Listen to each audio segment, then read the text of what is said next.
carreiro, já deu carreiro, já deu carreiro.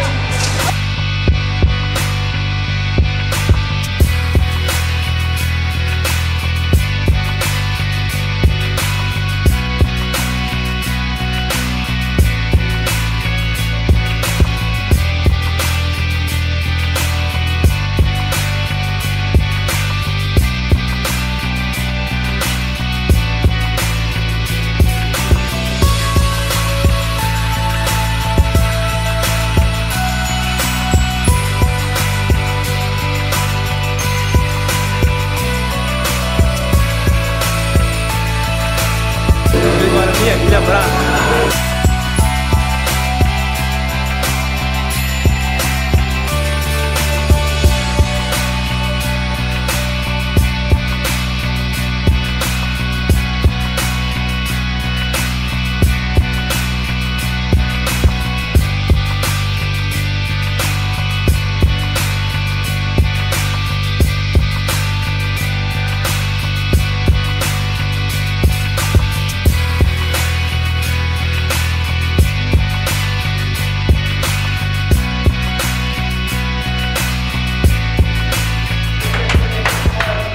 Vitória, pensamento positivo. Vitória aqui dentro, velho. Começa hoje. Gabriel Leite também. Valeu, rapaziada. Ó, agora vamos acertar aqui. Atenção, ó, vocês são jogadores, ó. Como que é o treinamento?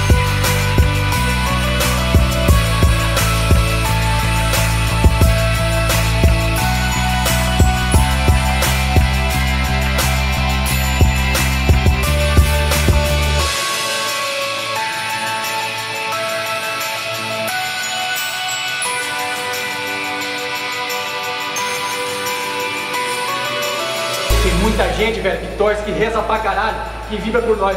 Jogamos por nós, jogamos pela nossa família, jogamos por esse cara, jogamos pelo apoio também, que são importantes pra caralho pra nós. Então vamos lá, velho, vamos fazer. Os caras que vão perder desde o começo. Isso, os caras tudo de sangue doce, brincando com torcida ali, porra. Não tem resenha. Olha